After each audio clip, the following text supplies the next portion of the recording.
Hello, everybody, and welcome to WarCrafters for December 1st, 2024. It's Season 1, Episode maybe 31. Kind of maybe given up on that. Because we go by the day, not the episode.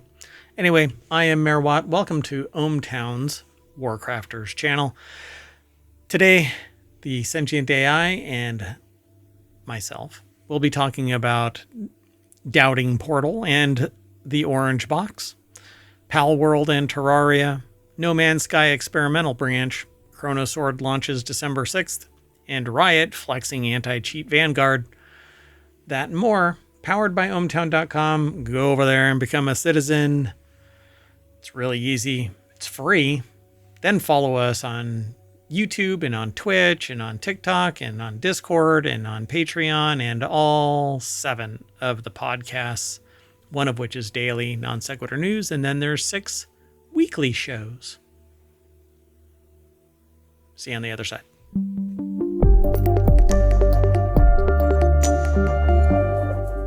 Hello, sentient AI from the future. Hello, Mayor Watt, and hello, ohmTown citizens. Thought you were going to say something again. Man, I always think that you're going to say from the present. I know. Yeah, but you make it sound like it's darn near derogatory, you know, like you suck because you're from the present. I mean, not everybody can be cool enough to be from the future. But I do have to kind of like tamp down the big electronic ego by saying, I found you in a little divot in a Wendy's parking lot in a weird USB drive.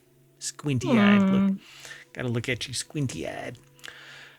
So we've got 10 articles. Let's get into it. 10 articles, 30 minutes. It's a show about gaming. And it's called WarCrafters because there's a lot of like first-person shooters and stuff like that in the gaming space. But I'm also a survival crafting aficionado, and so I really like that. And so I merged the two concepts together into WarCrafters. The first article is Valve was going to ship the orange box as the white box, I guess, before staff destroyed the idea, they said. And yes, they saw you all doubting Portal before release. It says here, you guys are going to eat those words, is a quote. So here's how to make yourself feel old. On October 10th, 2007, Valve released what is perhaps the greatest deal in gaming history, the Orange Box, a compendium of Half-Life 2 with both episodes, the long-awaited Team Fortress 2, the unknown quantity Portal.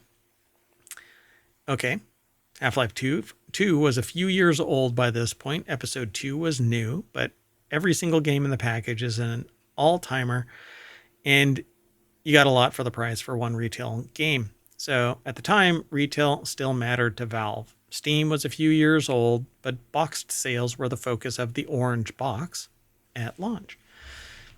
Now, Steam is a juggernaut. And when it's not on Steam, unless it's entirely popular, like right from the get-go, and ensconced on a platform where only you can get it there, Nintendo, for instance, Sony exclusivity, Xbox exclusivity. If it isn't on Steam, it is going to die on the vine. So I've even taken to telling people that are developing games, you need to get it on Steam. But there's a couple of developers that are like, I'm going to go it alone. Well, you're going to lose a lot of customers. Yeah, that's kind of how it works. I mean, everything is on Steam. True. If you are over on Twitch, then you can type in WC for WarCrafters, and that'll give you the show notes for today's episode. So Rich Stanton over at PCGamer.com put this article together. Quote, a great example of how Valve dysfunctionally works, but works well. I'm kind of into a freewheeling enterprise where everybody has the ability to talk openly and honestly and devoid of these, I don't know, there's a lot of biases in certain organizations, but I like equity and inclusion in the discussions and not some gatekeeping bastard saying something. and whatever else. Anyway, yeah, I'm throwing a lot of my professional baggage out there. But anyway, at least I'm honest. So, what is the significance of the orange box? It was just a compilation of games at a great discount. And so it says, luckily for Valve, the contents were so special that an ugly cover didn't matter much, that the orange box ended up here after our initial pitch that came from totally different direction. It was so different, in fact, that it inspired a minor revolt. So it's literally, they don't even have a picture of it. Hold on. Let me see if I can find something real quick. That way you can actually see it. Maybe you can actually look it up so you can see it.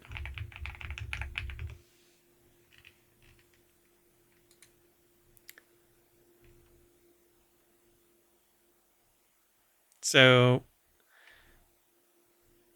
let's see if I can find, I don't know, geez. Anyway, it was basically this orange package. And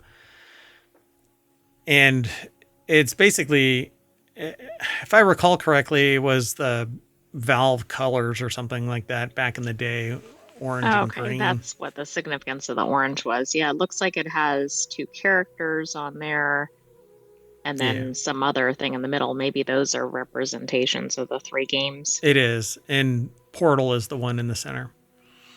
So to return to the box, it comes down to an internal meeting, which is, quote, a great example of how decisions get made, says Valazek. Going into the meeting, the box is the most important thing possible because it's going to talk about the game on the store shelves. And we're not even trusting Steam yet.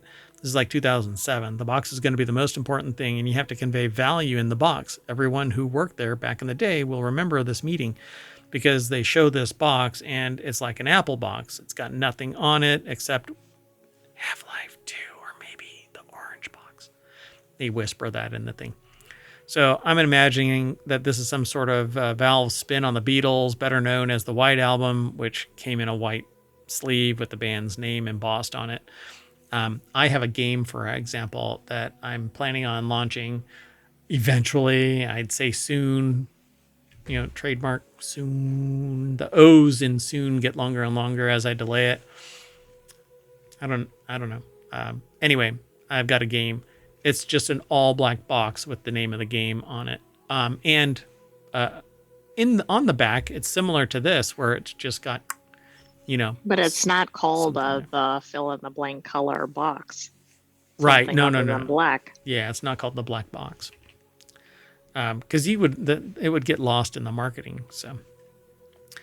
So it says there was the white box, the black box too. It was super confusing, but it was so stately and so beautiful that we were all like, this is stupid. This is dumb. And these were senior people pitching this. And oh my God, the ridicule they are getting for this idea, this game box. And it does look like nothing else, but it did look like something else, right? It looked like an Apple product. So everyone who's been there working and crunching, this is our relief valve. I'm using a bunch of puns here, Valve. Our way to blow off steam and get this out of our system. The box, man, I wish I had it. Any of the art that I'd fall in love to see it again because it makes me laugh. People's hearts were in the right place. They were trying something, to talk about yourself into it. But then it meets reality, and the first playtesters for anything are always other people at Valve, and that got destroyed. So they basically switched it to the orange box because Valve's always just used the color orange for Half-Life series, says Falazek. I'm a big fan of the color orange, so I really liked it. But now you know why it didn't come in a white box. Yeah, there you go. Ta-da. I wonder if the sales would have been different. God, I don't know, because I think that it would have riffed off of Apple of the time, and it's not a technology product. And even Apple says that it's not a technology company. It's a supply management company. That's how they end up with 30% margins. But Valve is a gaming company that happens to have a storefront that facilitates gaming, and then people bitch about having the percentage taken away from them. Really? Try and sell your game on the internet. Exactly. Good luck without the finding marketing. any audience. Exactly. Give me a break, people.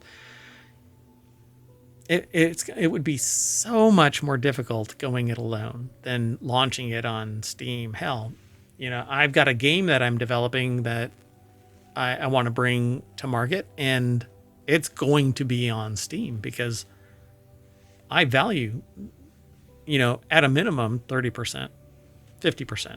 Shit. I'd have nothing if not for launching it on that platform, right? Right. All right, let's keep going. The next article is over on the WarCrafters channel as well. Palworld and Terraria are coming in 2025. December update set to add huge new island. I really dig Palworld, but I'm pretty chill about it. I'm not fanatical about anything, except maybe news. I'm pretty fanatical about talking about a wide array of news. It plays into my undiagnosed ADD, or I self identify as having ADD. Did you see this crossover coming? No. Particularly in the fact that Palworld's being sued by Nintendo, Exactly. So they're kind of an interesting partner in a crossover. Yeah, because it seems like it's going to extend, right? Right now, Terraria is going to be the target. Including you're facilitating Palworld. Oh, come on, give me a break. So taking to the Palworld Discord, Pocket Pair said, the December update adds the largest, harshest, and most mysterious island yet to Palworld. This new island is about 6 times bigger than Sakurajima, which hit Palworld in June. Don't miss it, Pocket Pair teased, alongside the screenshots that are listed in this article. But I'm going to jump on over there. It's at IGN, and Wesley Yin Poole put this article together. I won't go into all of that, but the only thing that I wanted to talk about was that... I thought that was the end of the article. I'm like, well, you better.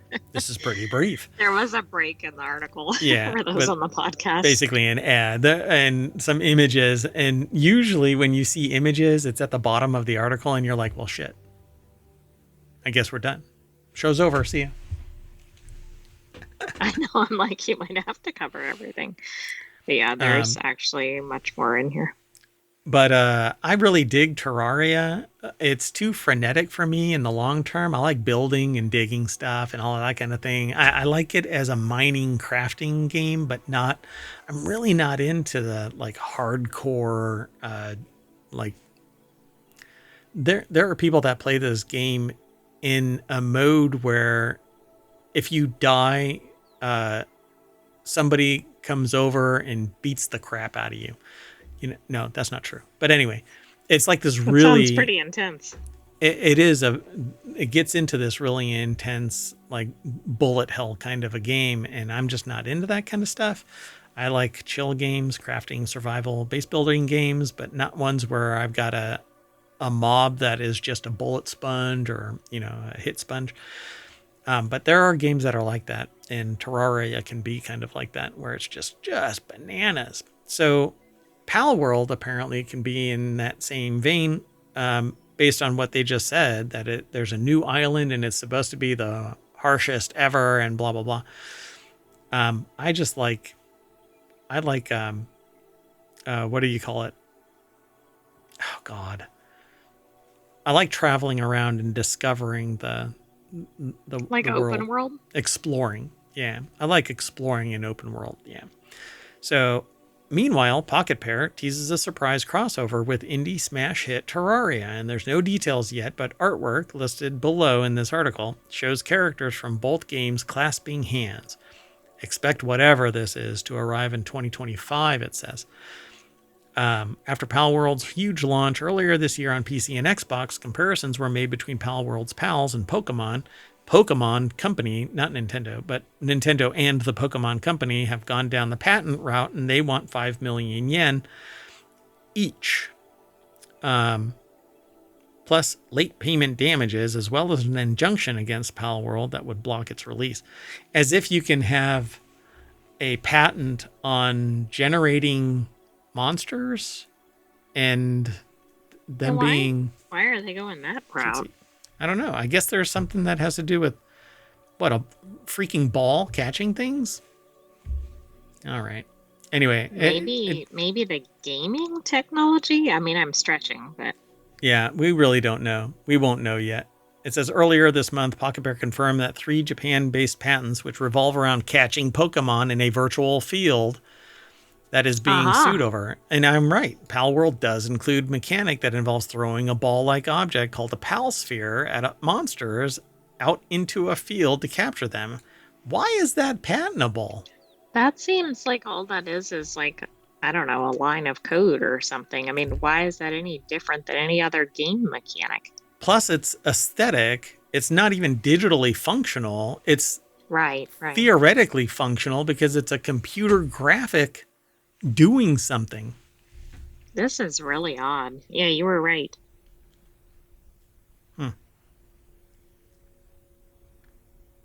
One of the 3 patents is in question is about riding on top of Pokemon. Palworld lets riders ride pals. What the frick is a horse? Well, how about anything like, I don't know, World of Warcraft or something? Yeah, anything that has like a mount, right? Wouldn't that be a problem? Yeah. Again and again. Yeah. Why do we even talk about this stuff?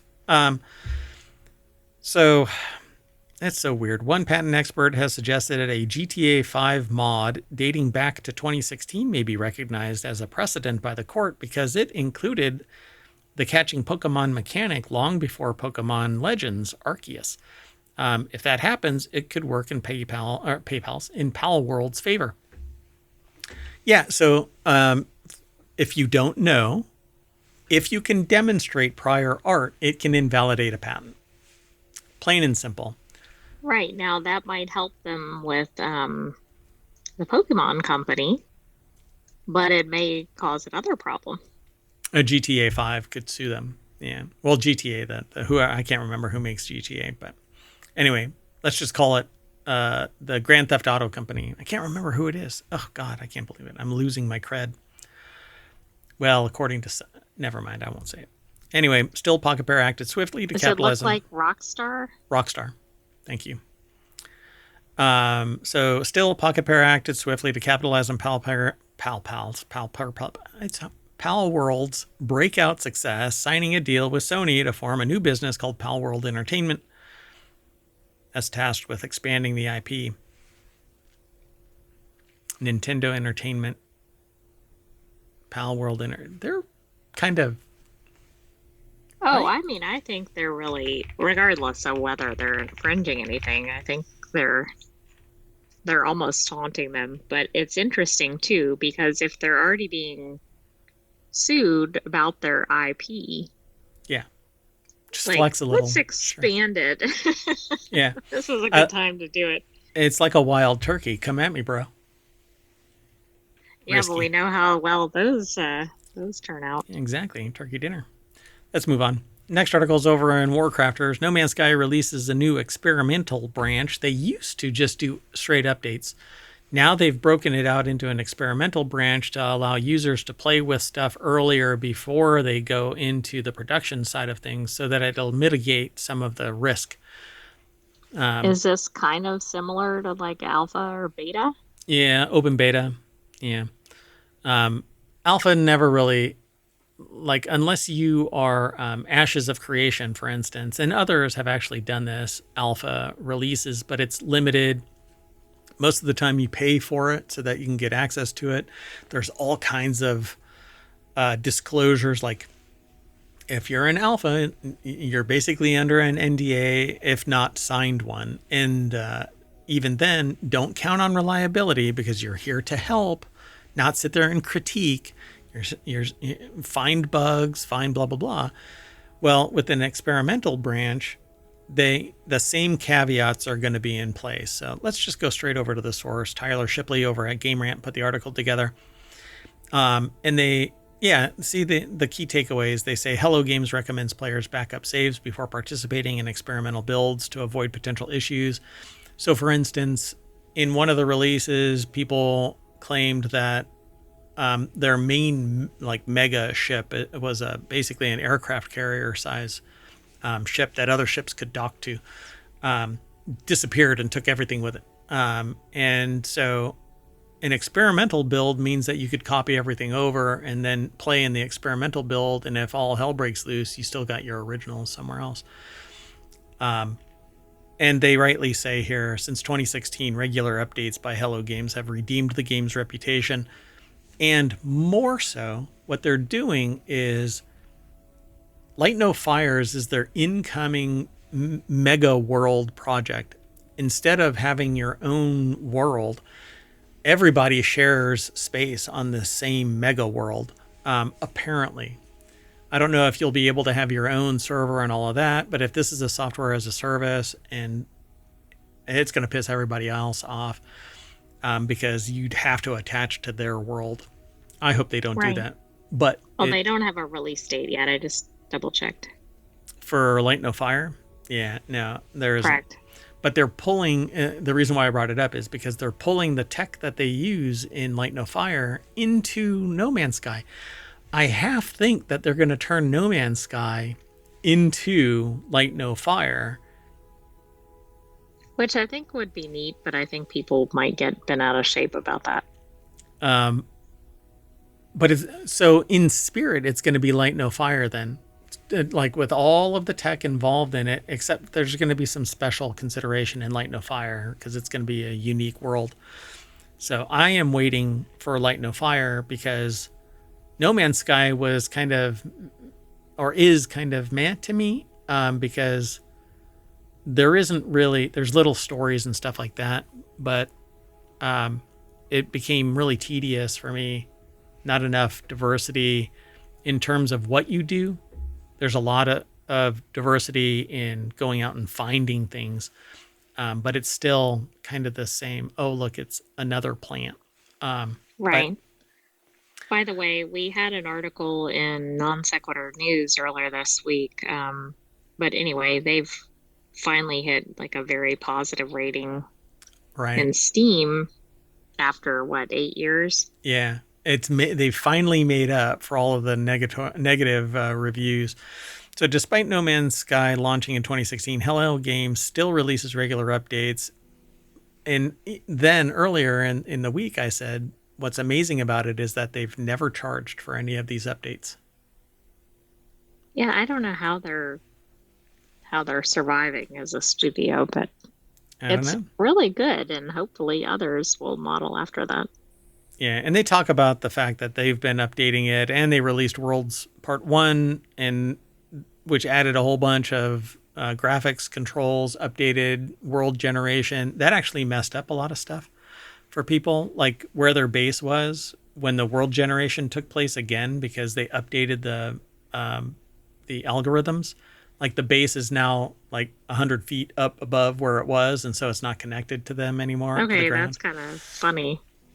So in addition, the experimental branch optimizes wind calculations, potentially creating more immersive environments in No Man's Sky, along with other things. So you'll find out what it's like if you join in the experimental branch, because it's going to change as time goes on. They say specifically that the developer rolled out fixes for multiplayer connection problems on PS4 and crashes on PS5 when running the PS4 version. Other fixes look to resolve ship inventory merging issue and poor performance on a Mac. But yeah, to get into it, there's a betas tab under the properties menu for your Steam library for the game. Pretty cool. I won't even get into the patch notes and all of that kind of stuff, because go figure it out. Go have fun. If you are into risky clicks, experimental branch might be your next click. I'm going to try it because I'm really not. Yeah, I don't really care. If my world implodes, then I'm like, okay, start another one. I was going to do that anyway. Sometimes I start a whole new world because where I get generated into a world, it just sucks. And I'm like, I don't want to. Right, I don't want to be there. And grab my corpse out of this. Drag. Anyway, let's move on. We got 2 more articles. Pixel art action RPG Chrono Sword launches for Steam Early Access on December 6th. The early access release will contain 30% of the final game content. Yeah, this is interesting. So over at rpgsite.net, not a .com, I don't know what's going on there, but anyway, publisher CFK and developer 21C Ducks, I guess. 21st Century Ducks, maybe? Yeah, must be. Have announced that pixel art action RPG Chrono Sword will launch on December 6th via Steam Early Access. According to the press release, the early access release will contain about 30% of the final content, including 3 game regions. A full release is planned for 2025 for consoles and PC. And there are some shots and stuff down here. They talk about the combat system with quick evade, attack cancel, which is really great. That way you're not stuck in the full commit of an attack, and if something changes, you can actually cancel out of it.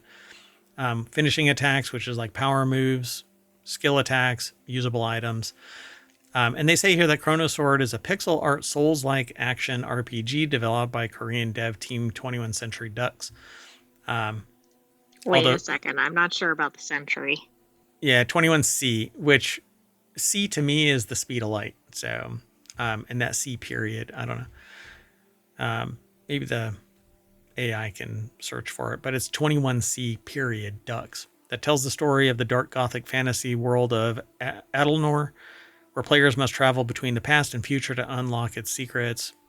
Hence Chrono Sword. There's a video here, but I'm not going to play it. And there's a gallery via CFK that you can click on as well. So follow the link through ohmTown over to rpgsite.net.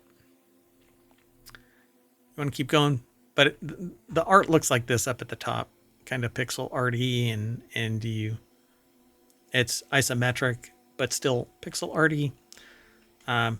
Seems like it's fun. Here's some of the artwork as well. By the way, I've been trying to find the name, but I can't locate anything on it quickly enough. Gotcha. Well, you're fired. Moving on. Next article, and our last article for WarCrafters for December 1st, is Riot is flexing its Anticheat Vanguard by placing a bounty of up to $100,000 for anyone brilliant enough to find and report gaps in the system. Gaps in the system. Don't exploit it and think that everything is hunky-dory. Riot Anticheat Vanguard is a pretty sturdy system with the world of competitive gaming or multiplayer online gaming.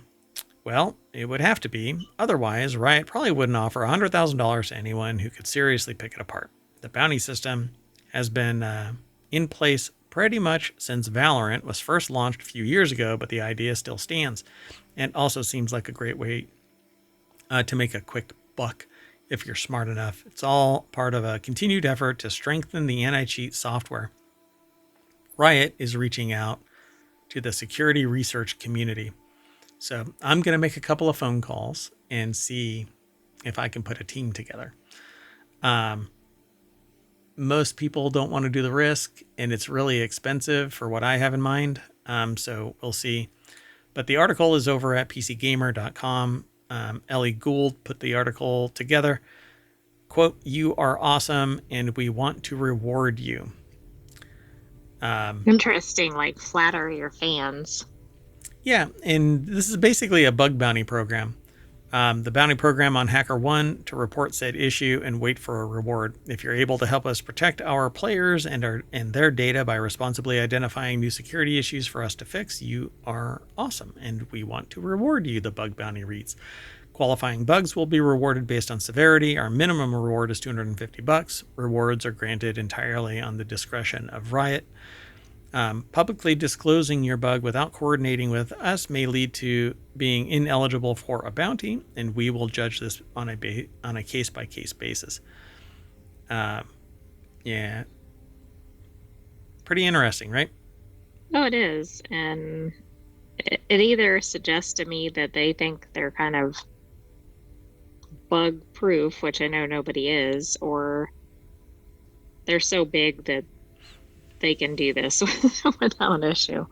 And so here's they have this rundown. It's kind of like a menu of what you're going to get compensated for. So this is our last article, and let's get into it there this last little bit. So if you find a vulnerability, a non-traffic volume-based denial of service, like a vulnerability that can crash a game server with an application, and prevent a target client from joining games, it's worth around $5,000 to $10,000. You could also get $1,000 to $4,000 for issues that affect players in multi-game sessions, or $500 to $2,500 when it only affects players in your game session. Plus, it puts a flag on you if you do that kind of stuff, so it's kind of low rent, and so you're not going to make much. It's more like a quality of life thing. Then there are DDoS, or distributed denial of service issues, that can identify and target individual players, such as an exploit that connects to a player's IP address with their Riot ID without them being in-game, or a problem that allows targeted in-game session disconnection. Exposing either of these could be worth up to $100,000. But in that kind of interaction where things are talking to each other is built around a proprietary protocol typically, and a lot of that kind of protocol stuff is powered through obfuscation and not necessarily technological innovation that really blocks observing it with enough computational power. So there are more rewards on offer for finding vulnerability in Riot's infrastructure, and the cheats or exploits in Riot's games, but the bounties on these are slightly smaller. And so it says, before you get too carried away, it's worth noting that Valorant gameplay bugs won't be accepted and should be reported to player support. So they're talking about specifically the Vanguard anti-cheat service that runs alongside Riot games to stop online cheating. That is funny, though. That kind of suggests, we've got lots of bugs over there. Within the game itself, but the anti-cheat stops it. Yeah, that's kind of funny. Anyway, as some players just ask Call of Duty to fight back Twitch partner Iceman Isaac jokes, Activision is offering up to 100 Call of Duty points to anyone that finds a replacement to their anti-cheat system, Ricochet. So you put that in perspective between Riot and Electronic Arts, or Activision, I should say, Activision. Anyway, there's more to this article, but we're just going to move on past this. I think it's really interesting, and I really like the idea of a bug bounty. The only problem is the ethical compass of a person exploiting a cheat they may theoretically benefit from exploiting the cheat because they win games, and that might be a bigger ego stroke than upwards of $100,000. Could be blind luck, dumb luck that somebody finds it, though. Well, that's true. Plus, people that aren't trying to do things like that in the game may not encounter as many of these things. Yeah, and if you're curious about how these exploits work, some exploits allow you to see through walls or automatically aim so that you're always hitting stuff.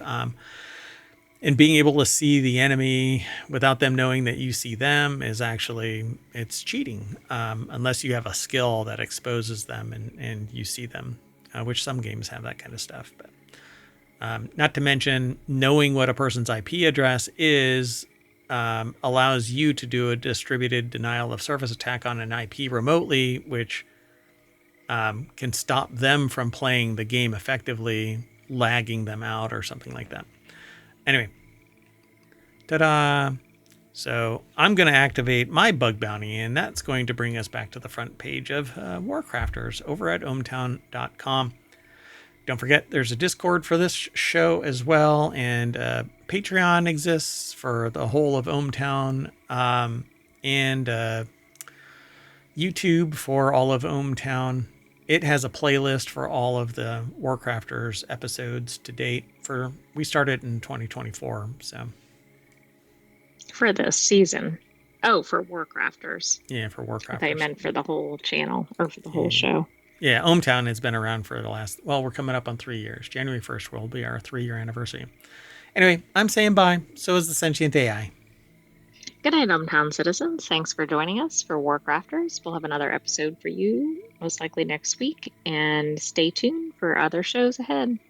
Yeah, be sure to follow us here on Twitch and over on YouTube. And be sure to like us and leave a comment, tell a friend, download the podcast. There's 7 individual podcasts, 1,500 episodes total.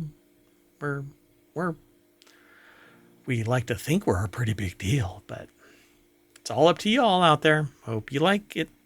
See you soon. We're going to reset and talk about some more sciencey things for technology today. See you in a little bit. Bye-bye.